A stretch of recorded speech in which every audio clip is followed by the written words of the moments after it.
নমস্কার বন্ধুরা। আমাদের জীবনে পরিবর্তন আনার ক্ষমতা যদি আমাদের নিজের ভেতরেই থাকে, তাহলে সেই পরিবর্তনের জন্য ভাগ্য, পরিস্থিতি বা ঈশ্বরকে দোষারোপ করার কোনো মানে হয় না। কারণ সত্যি কথা হলো, আমাদের জীবন গড়ার সবচেয়ে বড় শক্তি আমাদের নিজের মধ্যেই লুকিয়ে আছে। আমরা যদি নিজের দায়িত্ব নিতে শিখি, নিজের চিন্তা ও কাজকে নিয়ন্ত্রণ করতে পারি, তাহলে ধীরে ধীরে আমাদের বাস্তবতা বদলাতে শুরু করে। অনেক সময় আমরা অনুভব করি যে সব চেষ্টা করে কিছু বদলাচ্ছে না। হয়তো আপনি অনেক বই পড়েছেন, অনেক মোটিভেশনাল ভিডিও দেখেছেন, ম্যানিফেস্টেশন বা ইতিবাচক চিন্তার চর্চা করেছেন, কিন্তু তবুও মনে হচ্ছে জীবন আগের জায়গাতে আটকে আছে। তখন মনে হয় হয়তো এগুলো আমার জন্য কাজ করে না, হয়তো আমি ভাগ্যহীন। কিন্তু আসলে সমস্যাটা কোথায় জানেন? সমস্যাটা প্রায়ই আমাদের চেতন এবং অবচেতন মনের সংযোগে। আমাদের অবচেতন মন অত্যন্ত শক্তিশালী। এটি আমাদের অভ্যাস, বিশ্বাস, ভয়, আত্মবিশ্বাস সব কিছুকে নিয়ন্ত্রণ করে। কিন্তু অবচেতন মন সরাসরি নির্দেশ নেয় আমাদের চেতন মন থেকে। আমরা সারাদিন নিজের সম্পর্কে কী ভাবছি, কী বলছি, কী অনুভব করছি, সেই সব কিছু ধীরে ধীরে অবচেতন মনে জমা হয়। আর অবচেতন মন সে অনুযায়ী আমাদের বাস্তবতা গড়ে তোলে। ধরুন, আপনি মুখে বলছেন আমি সফল হব, কিন্তু ভেতরে ভেতরে বিশ্বাস করছেন আমি পারবো না। তাহলে অবচেতন মন কোন বার্তাটা গ্রহণ করবে? অবশ্যই যেটা গভীরভাবে অনুভূত হয়েছে, অর্থাৎ সন্দেহ, ভয়। তাই শুধু মুখে ইতিবাচক কথা বললেই হবে না, সে কথাগুলোকে অনুভব করতে হবে, বিশ্বাস করতে হবে, নিয়মিত চর্চা করতে হবে। এখন প্রশ্ন হলো, কীভাবে আমরা আমাদের প্রতিটি ইচ্ছা, প্রতিটি লক্ষ্যকে অবচেতন মনের গভীরে পৌঁছে দিতে পারি? এই জন্য দরকার সঠিক সময়, সঠিক মানসিক অবস্থা এবং সঠিক পদ্ধতি। দিনের একটি বিশেষ সময় আছে যেটিকে বহু আধ্যাত্মিক ধারায় অত্যন্ত গুরুত্বপূর্ণ বলে মনে করা হয়। এই সময়টি হলো ভোরের গভীর প্রহর, প্রায় ভোর 3:40 থেকে 5:30 পর্যন্ত।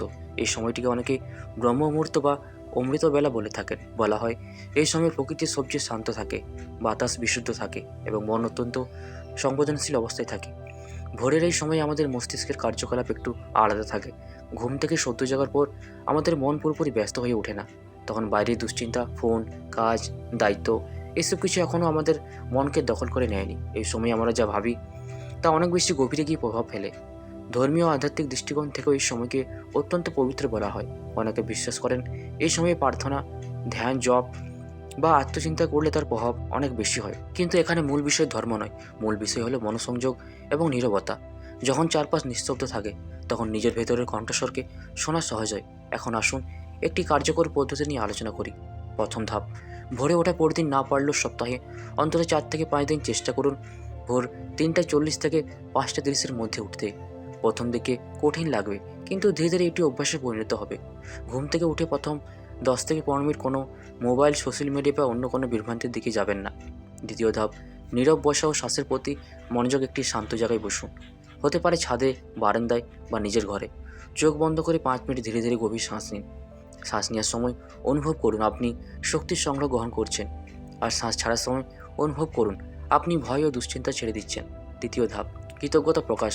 এবার অন্তত 5 মিনিট সময় নিয়ে এমন 5টি বিষয় ভাবুন যার জন্য আপনি কৃতজ্ঞ। হতে পারে আপনার পরিবার, আপনার সুস্থ শরীর, একটি ছোট অর্জন, অথবা শুধুই আরেকটি নতুন দিন পাওয়া।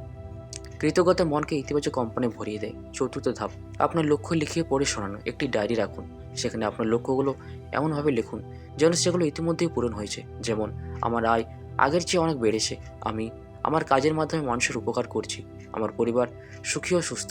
প্রতিদিন অন্তত 10 মিনিট সময় নিয়ে কথাগুলো পড়ুন, কিন্তু শুধু পড়বেন না, অনুভব করুন, কল্পনা করুন আপনি সত্যি সে অবস্থায় আছেন। ধরুন আপনি বেতন হাতে পেয়েছেন, সেই আনন্দ অনুভব করুন। আপনার পরিবারের হাসিমুখ দেখুন, আপনার সাফল্যের মুহূর্ত কল্পনা করুন। পঞ্চম ধাপ, উচ্চারণ ও দৃঢ় প্রতিজ্ঞা। আপনার ইচ্ছাগুলো স্পষ্টভাবে 3 বার উচ্চারণ করুন, ধীর ধীরে কণ্ঠে বলুন, যেন আপনি নিজের অবচেতন মনকে নির্দেশ দিচ্ছেন। শব্দের সাথে অনুভূতি যুক্ত করুন। ষষ্ঠ ধাপ, প্রার্থনা বা নীরব ধ্যান। এরপর 10 থেকে 11 মিনিট নীরবে বসে থাকুন বা আপনার বিশ্বাস অনুযায়ী ঈশ্বরের নাম জপ করুন। এতে মন স্থির হয় এবং চিন্তাগুলো গভীরে প্রবেশ করে। খেয়াল রাখবেন, এই প্রক্রিয়া শুরু করার আগে কিছু না খাওয়াই ভালো। শরীর হালকা থাকলে মনোযোগ বেশি থাকে।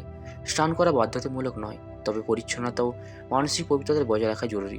এখন গুরুত্বপূর্ণ বিষয় হলো ধৈর্য।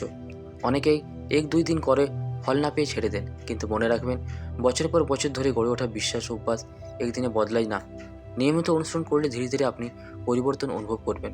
হয়তো প্রথমে ছোট ছোট পরিবর্তন, মন শান্ত হওয়া, আত্মবিশ্বাস বাড়া, সিদ্ধান্ত নেওয়ার ক্ষমতা বৃদ্ধি, তারপর ধীরে ধীরে বাইরের বাস্তবতাও বদলাতে শুরু করবে। আরেকটি গুরুত্বপূর্ণ বিষয় হলো কাজ। শুধু ভাবনা নয়, কাজও করতে হবে। আপনি যদি আর্থিক উন্নতি চান তাহলে দক্ষতা বাড়াতে হবে, নতুন সুযোগ খুঁজতে হবে, পরিশ্রম করতে হবে। ম্যানিফেস্টেশন আপনার মনকে প্রস্তুত করে, কিন্তু বাস্তব সাফল্যের জন্য প্রয়োজন কর্ম। সবশেষে মনে রাখবেন, আপনি অসহায় নয়, আপনি পরিস্থিতির শিকার নন। আপনার চিন্তা, আপনার বিশ্বাস এবং আপনার কর্ম, এই তিনের সমন্বয়ে আপনার ভবিষ্যৎ গড়ে তোলে। আজ থেকে শুরু করুন, ছোট পদক্ষেপ নিন, প্রতিদিন একটু একটু করে নিজেকে উন্নত করুন। ভোরের সেই নীরব সময়টাকে নিজের করে নিন, নিজের ভেতরের শক্তিকে জাগিয়ে তুলুন। বিশ্বাস রাখুন, যে মানুষ নিজের মনকে জয় করতে পারে সে একদিন নিজের ভাগ্যকেও পরিবর্তন করতে পারে। আপনার জীবন হোক আলোকিত, শান্তিপূর্ণ এবং সফল। তো বন্ধুরা, ভিডিওটি আমরা এখানে শেষ করছি। ভিডিওটি যদি আপনাদের ভালো লেগে থাকে তাহলে চ্যানেলটিকে অবশ্যই সাবস্ক্রাইব করবেন। ধন্যবাদ।